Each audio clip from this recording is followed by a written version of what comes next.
Memang ini selama berabad-abad ini cara yang seperti itu terkesan disembunyikan.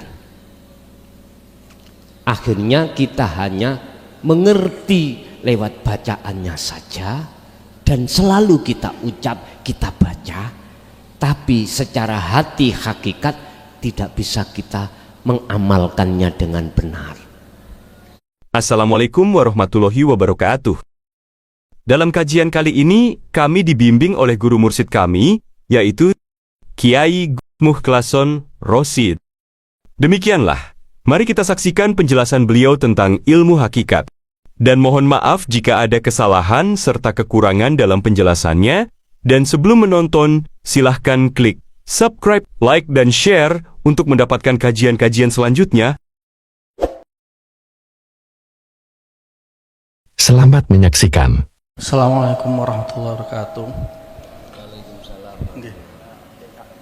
Ngapunten sebelumnya, semoga Allah menghilangkan rasa ujub terhadap kita semua. Jadi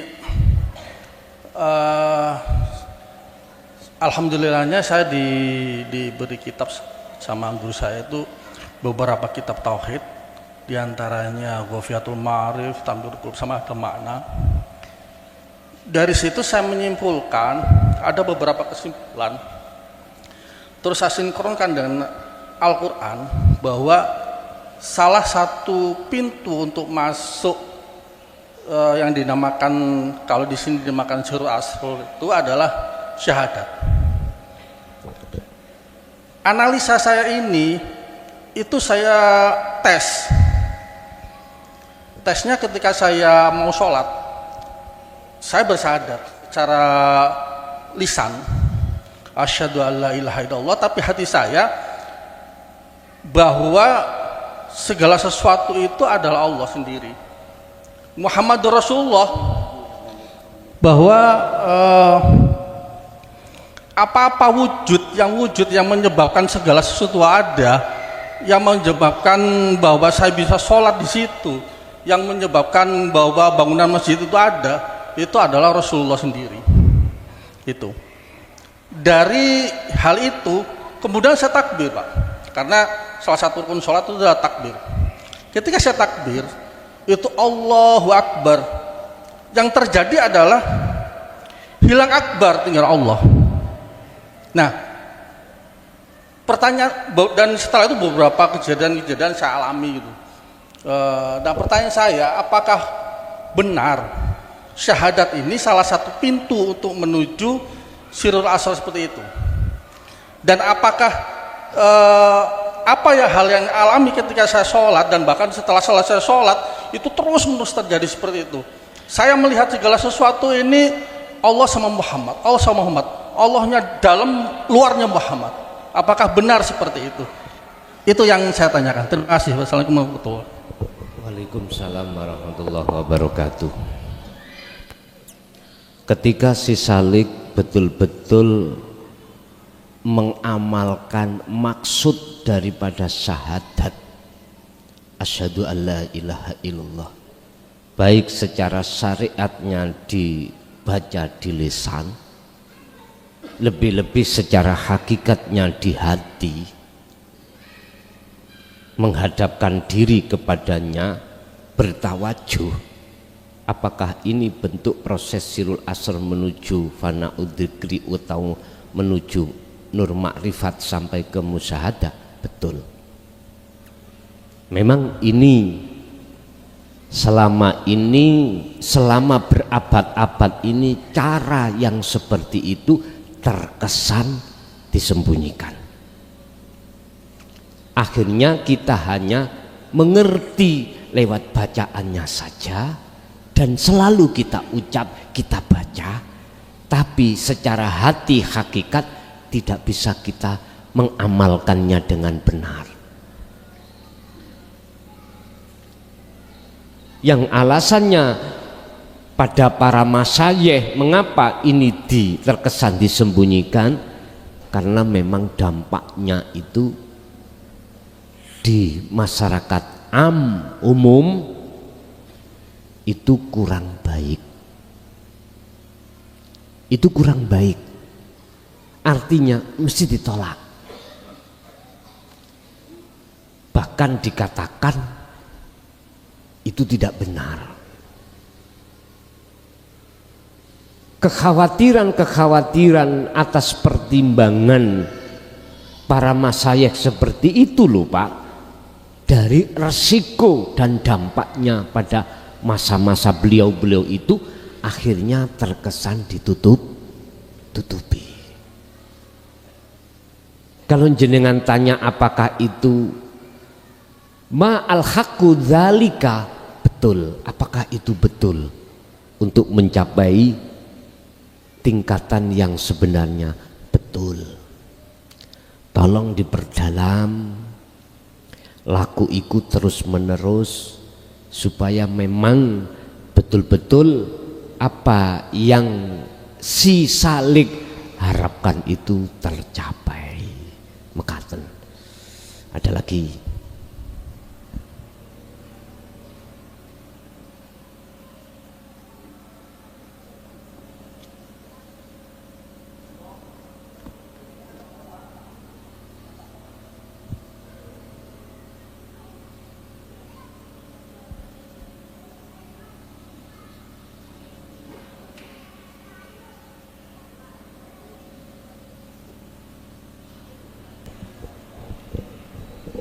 Assalamualaikum warahmatullahi wabarakatuh. Bapak Yai Gus tadi telah menyampaikan segala yang muncul dan yang timbul semua dari Allah Subhanahu wa Ta'ala. Sedangkan yang timbul dan muncul itu kadang-kadang maksiat dan taat atau bagus dan buruk. Jadi apakah yang bagus dan yang buruk atau maksiat yang taat itu semua dari Allah? Dan juga kita sering dengar kalau yang maksiat itu datangnya dari manusia, sedangkan yang taat datangnya dari Allah Subhanahu wa Ta'ala, sehingga kita masih apa ya, gamjur atau mungkin gitu. Terima kasih.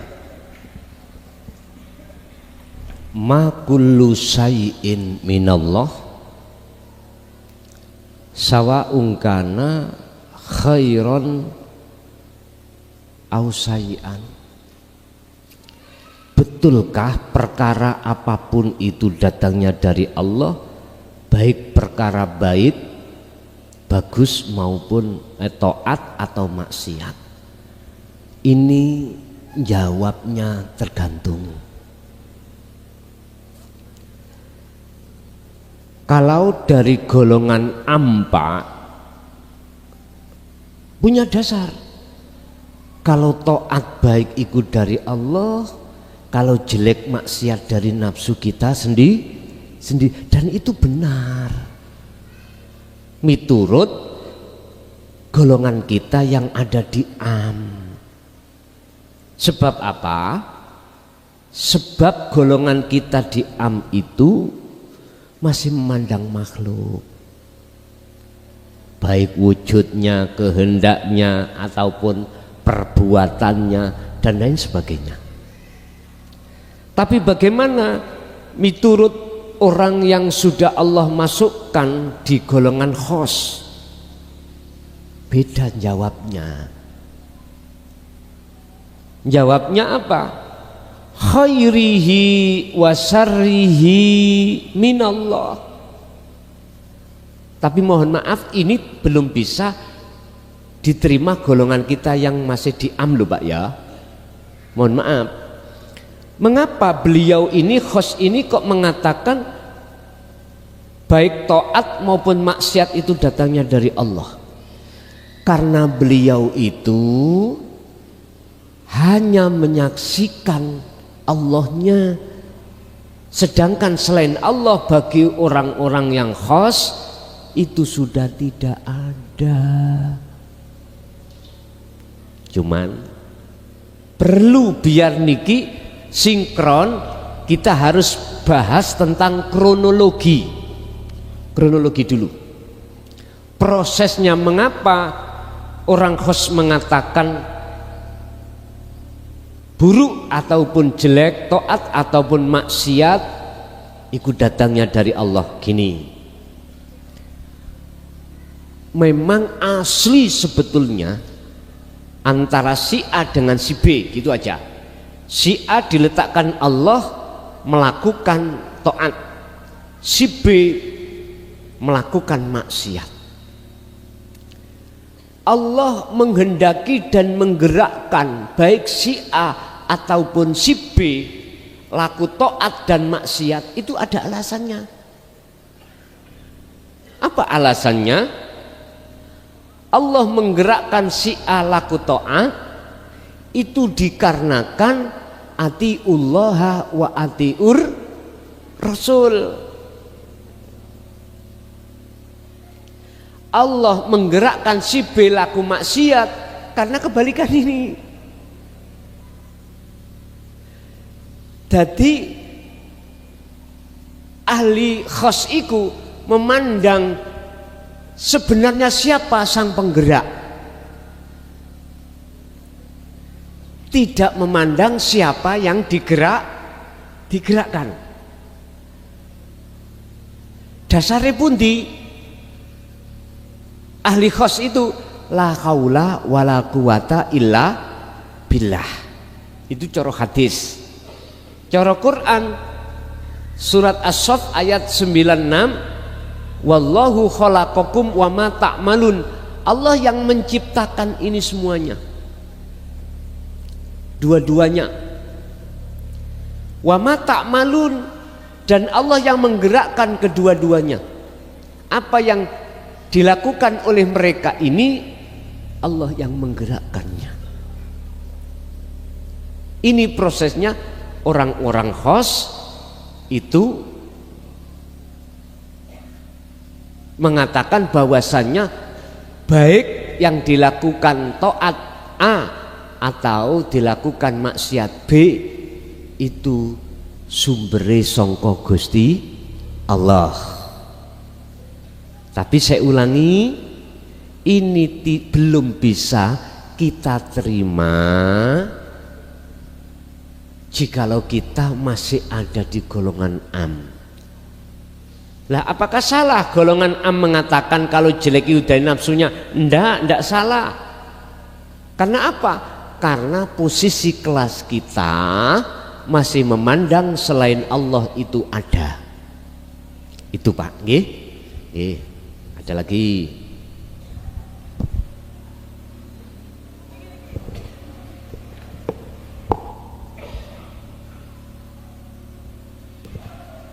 Assalamualaikum warahmatullahi wabarakatuh.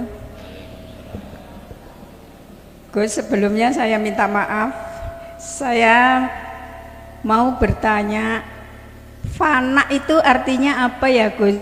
Kemarin kan saya yang bertanya ke Gus, tapi Gus menjawabnya hanya fana aja, tapi saya maju ndak gini. Apa kronologinya kemarin saya ceritakan Gus? Saya sampaikan. Boleh Gus nggih? Sakerso. Nggih kan waktu bulan puasa, saya yang ada di pondok itu Gus. Kan waktu itu sholat taraweh. Terus saya dapat 3 rakaat.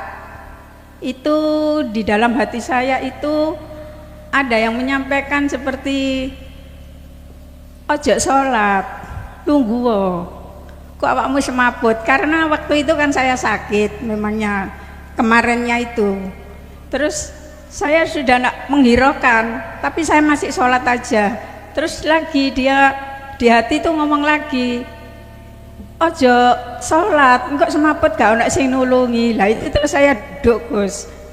Terus tahu ya, tapi masih di masjid atau enggak itu saya enggak ngerti. Terus saya duduk, tahu-taunya itu saya enggak dengar apa-apa di dalam masjid itu. Padahal imam itu kan kalau sholat kan mesti membaca Fatihah, terus semua makmumnya amin. Tapi saya enggak.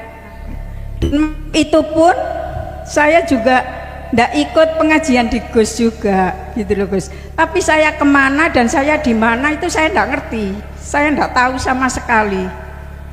Dibawa kemana saya enggak tahu. Tahu-taunya itu dengar itu jam 3 malam ada orang klutik gitu. Saya dengar, loh suaranya apa? Ya orang-orang itu sahur. Terus saya baru bangun ikut sahur. Tapi nantinya ditanyai orang paginya, ibu sudah sembuh. Loh, saya kena apa? Kok ditanya apa saya sakit apa enggak gitu? Saya enggak ngerti, Gus. Tolong Gus, tapi kemarin Gus menjawabnya itu fana, Bu. Lah saya fana itu artinya apa, Gus? Saya enggak ngerti, Gus. Matur nuwun. Assalamualaikum warahmatullahi wabarakatuh. Waalaikumsalam warahmatullahi wabarakatuh. Fana niku kemusnahan, kehancuran. Tapi yang dimaksud bahasa fana di dalam ilmu tasawuf adalah diri kita sudah dihancurkan Allah. Makhluk, pokoknya selain Allah itu sudah musnah, hancur. Ini namanya fana. Miturut maksud ing dalam ilmu tasawuf, fana itu adalah kehancuran perkara-perkara selain Allah dalam hati panjenengan.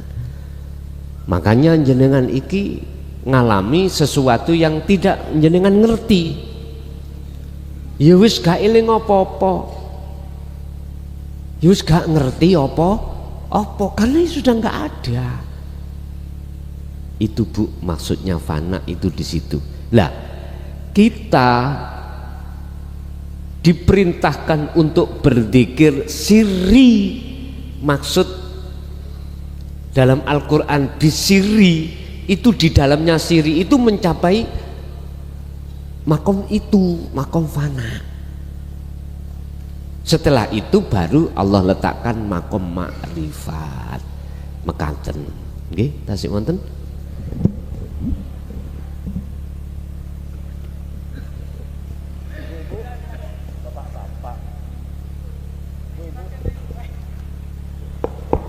Cukup.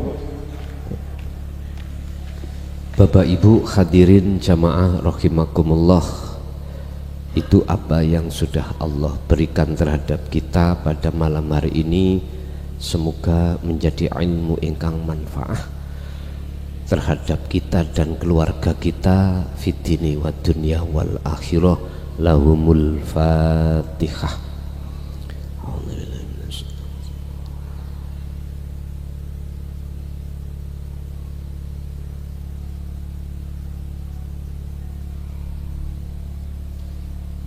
Akhirul kalam. Assalamualaikum warahmatullahi wabarakatuh.